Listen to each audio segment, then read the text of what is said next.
ठीक। हाँ। तो इन जनरल कोई भी फेज डिफरेंस होगा तो ये फॉर्मूले हैं। स्पेशल केसेस क्या है?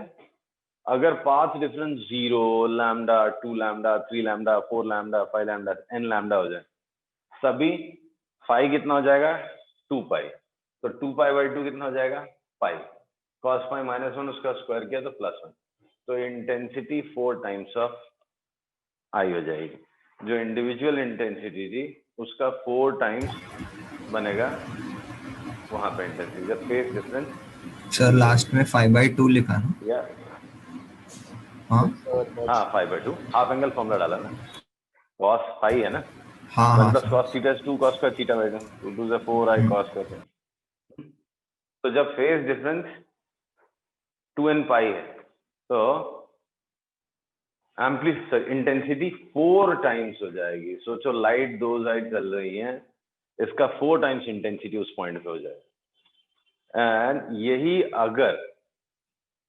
अगर आपकी इंटेंसिटी मतलब 5 हो जाए, सॉरी, मतलब 2n-1 पाई हो जाए ऑड मल्टीपल, तो ये 0 हो जाएगा। तो इंटेंसिटी वहां पे 0 हो जाएगी। तो दोनों साइड से लाइट आ रही है बट वहां पे डार्क हो गई।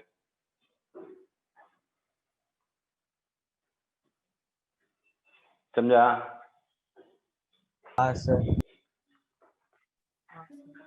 ओके चलो, तो अब इस कॉन्सेप्ट के ऊपर हम कुछ ऑडिटिव न्यूमेरिकल्स करते हैं।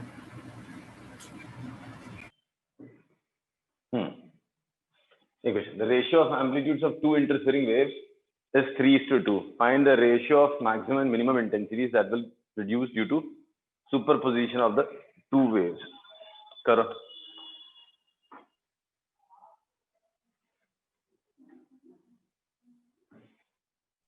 1:5. 5:13. 4:1. 4:1. सर आप भी कर देना। इंटेंसिटी सर 25:1 ही आ रहा है सर। हाँ सॉरी 25:1 आ रहा है, मुझे पता नहीं। 25:13. सर अभी भी मेरे को 4:1 ही आ रहा है। तूने क्या किया? अरे कंस्ट्रक्टिव होगा तो A1 + A2 ना, तो उसका स्क्वायर बाई A1 - A2 का स्क्वायर। तो 3 + 2 2 कैसे? 3 + 2 5 हो गया। A1 is to A2 कितना हो गया? सर 3:2। 3:2 दिया है सर, एम्पलीट्यूड से मैं ऐड होंगे। 3:1 लिखा है। A1 + A2 अपॉन मैंने 3:1 लिखा। A1 - A2 हो जाएगा, तो 3 + 2 5 हो जाएगा अपन 3 - 2 1 है। बट मुझे तो क्या I max क्या होगा? स्क्वायर ऑफ दिस और अपॉन I min, तो 25:1 हो जाएगा। तो A1/A2 is 3:2। तो maximum amplitude upon minimum amplitude जो रेशियो होगा दैट वुड बी 3 + 2 5 अपॉन 3 - 2 1 5/1। तो इसका स्क्वायर अपॉन इसका स्क्वायर इज 25:1।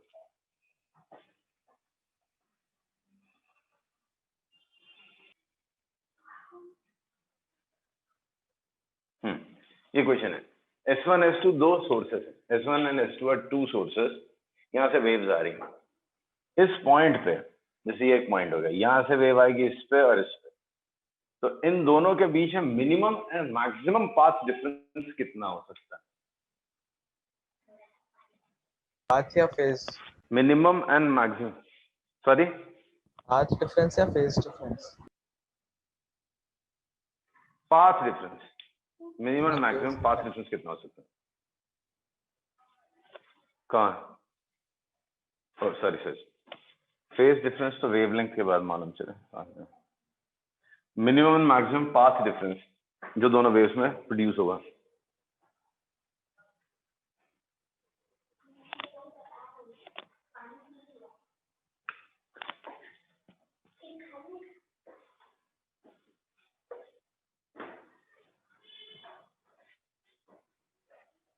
हिंट देता हूं, सोचो अगर पॉइंट P इंफिनिटी पे होगा तो पाथ डिफरेंस कितना हो जाएगा? ये सोचो।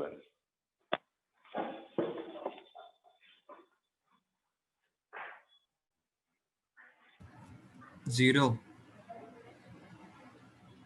0 हो जाएगा। P इन्फिनिट पे खींच दो तो S1P और S2P तो सेम लेंथ के हो जाएंगे। अब वहां से सोचना शुरू करो, वो होगा मिनिमम पाथ डिफरेंस।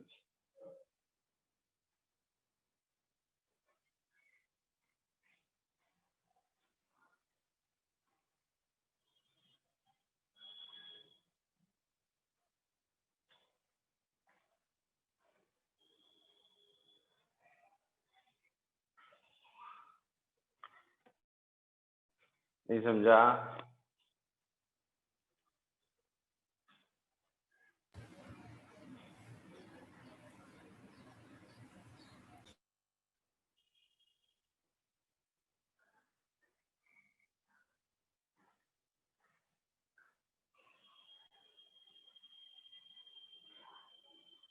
नहीं सर।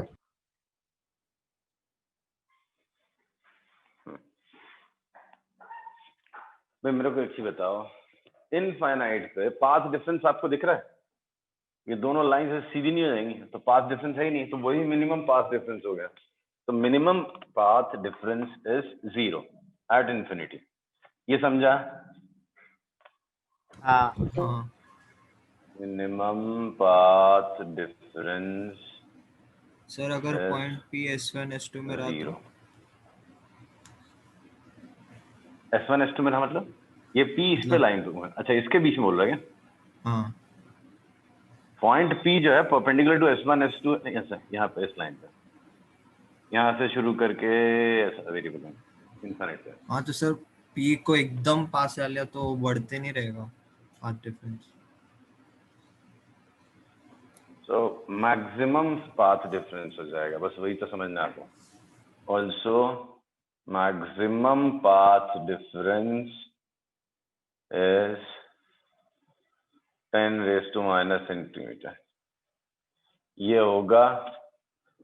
10⁻⁻⁻⁻⁻⁻⁻⁻⁻⁻⁻⁻⁻⁻⁻⁻⁻⁻⁻⁻⁻⁻⁻⁻⁻⁻⁻⁻⁻⁻⁻⁻⁻⁻⁻⁻⁻⁻⁻⁻⁻⁻⁻⁻⁻⁻⁻⁻⁻⁻⁻⁻⁻⁻⁻⁻⁻⁻⁻⁻⁻⁻⁻⁻⁻⁻⁻⁻⁻⁻⁻⁻⁻⁻⁻⁻⁻⁻⁻⁻⁻⁻⁻⁻⁻⁻⁻⁻⁻⁻⁻⁻⁻⁻⁻⁻⁻⁻इंफिनिटी ये होगा P closest to S2। P S2 के एकदम पास हो जाएगा तभी मैक्सिमम पाथ डिफरेंस हो जाएगा। सर P S1 S2 पे नहीं रह सकता, समझा? सेम पोजीशन में नहीं रह सकते। क्या बोल रहे हैं? P S2 के ऊपर या मतलब एक ही पॉइंट पे नहीं रह सकते। वही ना, क्लोजेस्ट एक ही बात होगी ना। क्लोजेस्ट का मतलब 2 पॉइंट क्लोजेस्ट कब होते हैं? जब एक दूसरे के ऊपर ही हो। हाँ, तो जब भी P S2 के ऊपर होगा तभी मैक्सिमम पाथ डिफरेंस आएगा 10⁻⁻² सेंटीमीटर। एंड जब भी P इनफाइनाइट डिस्टेंस पे होगा तो होगा वो कितना? Minimum, that is 0। ठीक है, समझा? हाँ सर। अगला क्वेश्चन इसी का second part. If the sources emit waves of wavelength 500 nanometer, find the furthest point along S2P where the two waves interfere destructively.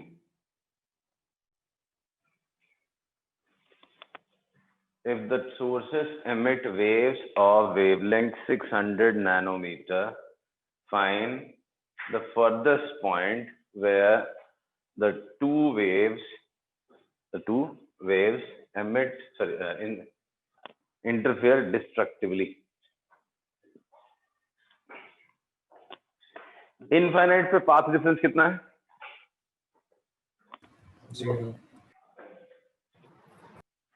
0। वहां पे कंस्ट्रक्टिव होगा। जब पास आने लगोगे तो इंटरफेरेंस ये क्या बोलते हैं, पाथ डिफरेंस बढ़ने लगेगा। एंड कहीं तो ऐसा हो जाएगा कि λ/2 हो जाएगा, कहीं पे पाथ डिफरेंस λ/2 हो जाएगा। बस आपको वही बताना है कितने डिस्टेंस पे पाथ डिफरेंस λ/2 हो। लैम्डा मैंने आपको दे दिया है, S1 S2 का डिस्टेंस बता दिया है, करो ट्राई। सर वो बोल रहे हैं जब n की वैल्यू 1 हो जाती है। n की वैल्यू 1 हो जाती है।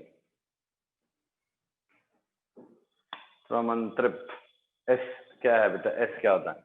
आपको एक्चुअल डिस्टेंस बताना है, कहाँ पे डिस्ट्रक्टिव इंटरफेरेंस होगा।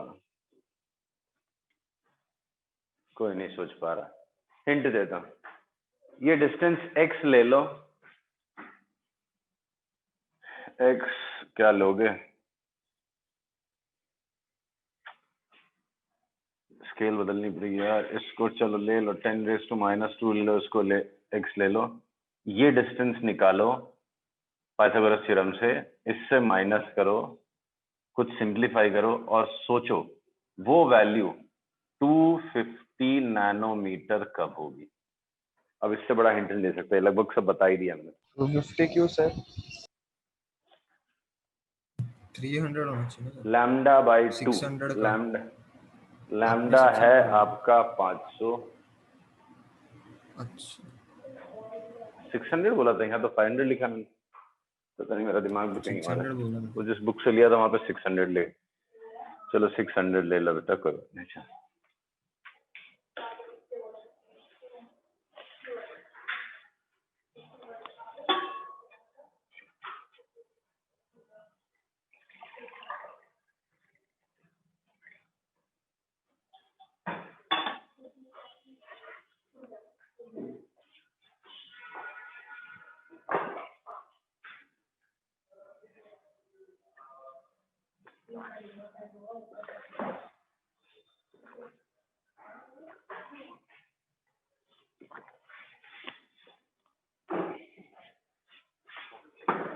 5 डिफरेंस का जनरल फॉर्मूला एक्सप्रेशन लिखेंगे हम ना।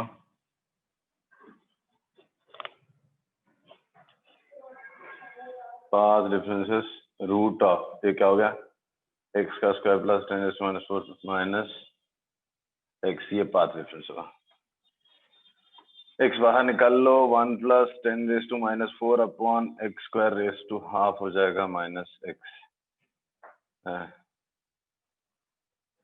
x 1 plus nx 1 plus 10⁻⁴ upon 2x square हो जाएगा minus x minus x cancel, 10⁻⁴ upon 2x, ये हो गया पाथ डिफरेंस।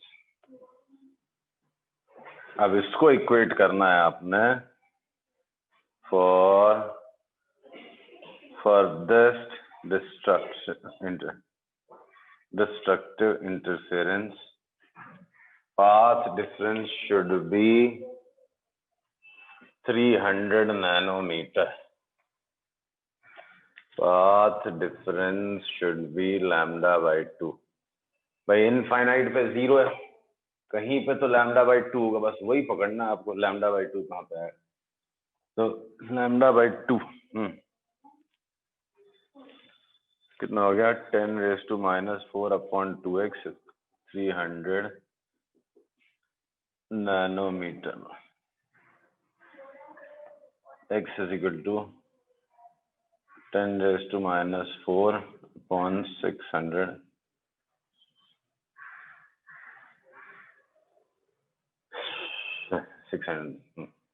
कितना हो गया, 10⁻⁻⁷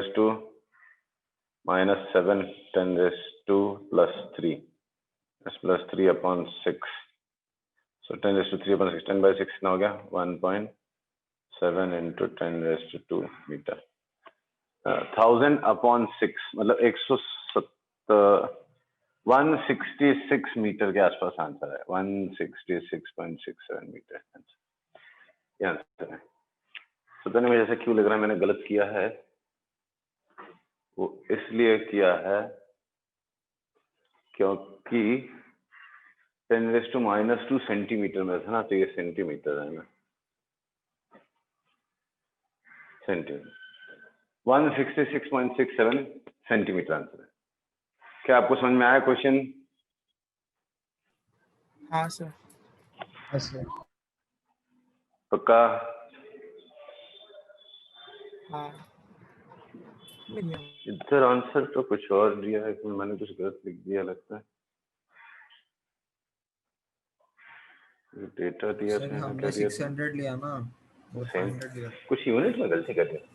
सॉरी सर हमने 600 लिया, है? हमने 600 लिया था। क्या 600 लिया?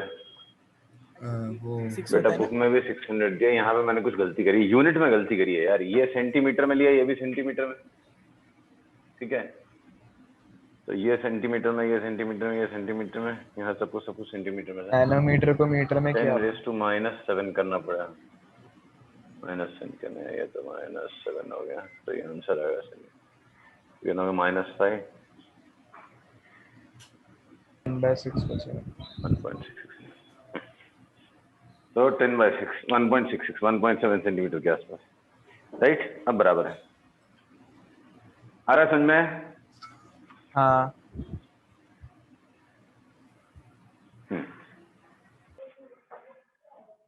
अब देखो एक ऐसा क्वेश्चन है, ये अच्छा क्वेश्चन है। ये दो पॉइंट्स हैं, इनके बीच का डिस्टेंस d है, ये S1 और S2 दो सोर्सेस हैं, इनके सामने एक वॉल है, वॉल का डिस्टेंस L है, d is small as compare to L, ठीक है। आगे समझ में? ये सामने वॉल है, तो जैसे ये पॉइंट पे पहुंचे, सपोज करो ये पॉइंट पे पहुंचे, ये पॉइंट पे पहुंचे, तो यहाँ पे कुछ तो इंटरफेरेंस होगा, सपोज कंस्ट्रक्टिव होगा, तो उसी वॉल पे पूरे ऐसे गोल कंस्ट्रक्टिव इंटरफेरेंस होगा, नहीं? मन में पिक्चर इमेजिन करो। करना है सर। सी, ये दो सोर्सेस, पिक्चर इमेजिन करो ना, ये सामने वॉल है, ये दो सोर्सेस आगे पीछे रखे हुए हैं, तो एक डिस्टेंस पे कुछ तो पाथ डिफरेंस क्रिएट होगा, उसके हिसाब से वहां पे कुछ तो इंटरफेरेंस होगा, कंस्ट्रक्टिव डिस्ट्रक्टिव कुछ तो होगा।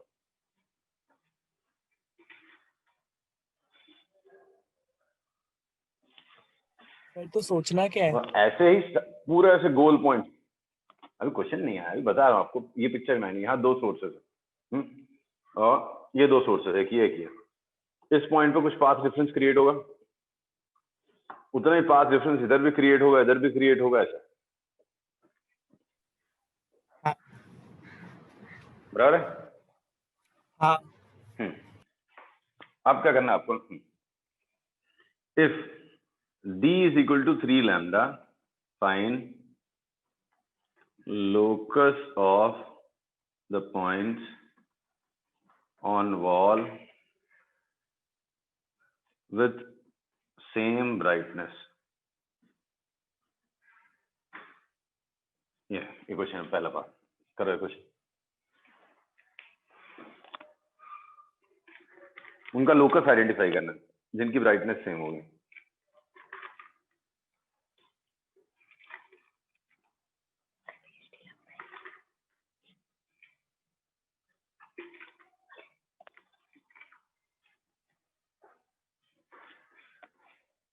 दिमाग लगाओ, फिर मैं बताऊंगा।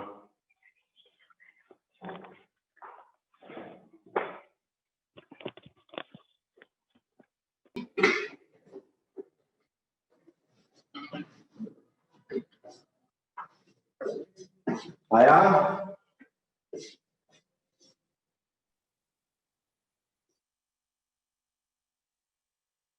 तो वो लाइन के बीचों बीच होगा क्या?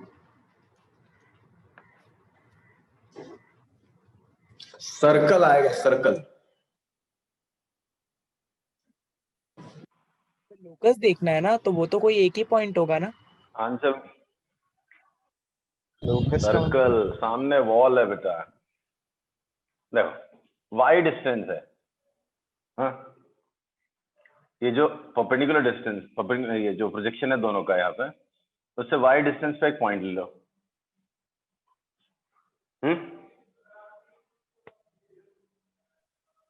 ठीक है। हाँ, तो ये वाई डिस्टेंस हो गया, ये वाई डिस्टेंस है। अब जो भी पाथ डिफरेंस आएगा, पाथ डिफरेंस देखो ना कैसा आएगा, root of L plus D का whole square plus Y square minus L square plus Y square. ये पाथ डिफरेंस हो गया। दिस पाथ डिफरेंसेस कोई भी नंबर दे दोगे आप, राइट? पाथ डिफरेंस कुछ तो रखेगा। हेलो, हाँ पाथ डिफरेंस कांस्टेंट चाहिए ना वो।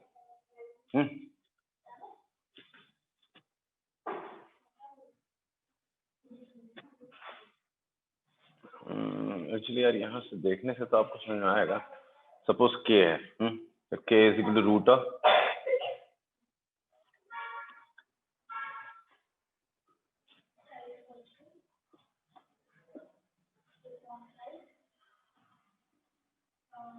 स्क्वायर करेंगे कितना, K square plus L square plus Y square plus 2k root L square plus Y square is equal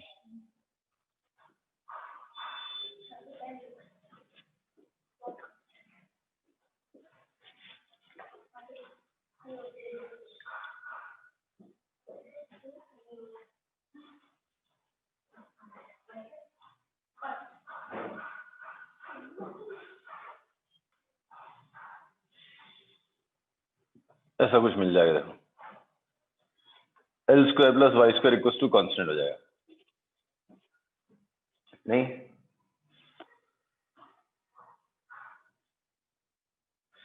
actually L भी तो कांस्टेंट है, वाई का वैल्यू कांस्टेंट आएगा। मतलब अरे मैं प्रेजेंट नहीं कर पाया क्वेश्चन ठीक से। बेसिकली आपको शेप आइडेंटिफाई करना था। शेप आपका आएगा क्या? सर्कल। कैसे? ये वाई डिस्टेंस पे डिपेंड कर, वाई क्या आ रहा है? कांस्टेंट आ रहा है। कोई भी एक अगर फेस डिफरेंस आप कांस्टेंट रखोगे तो वाई की वैल्यू कांस्टेंट हो जाएगी। तो कितने सेम डिस्टेंस पे आपको सेम ही, मतलब वाई का वैल्यू किसी भी डायरेक्शन में सेम रखो, आप डायरेक्शन पे डिपेंड नहीं कर रहा, बस यहाँ से वाई डिस्टेंस, तो वो जो लोकस आएगा वो सर्कल आने वाला।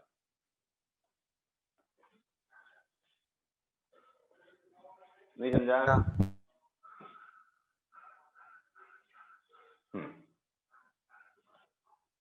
चलो कल करते हैं, 4 बज के।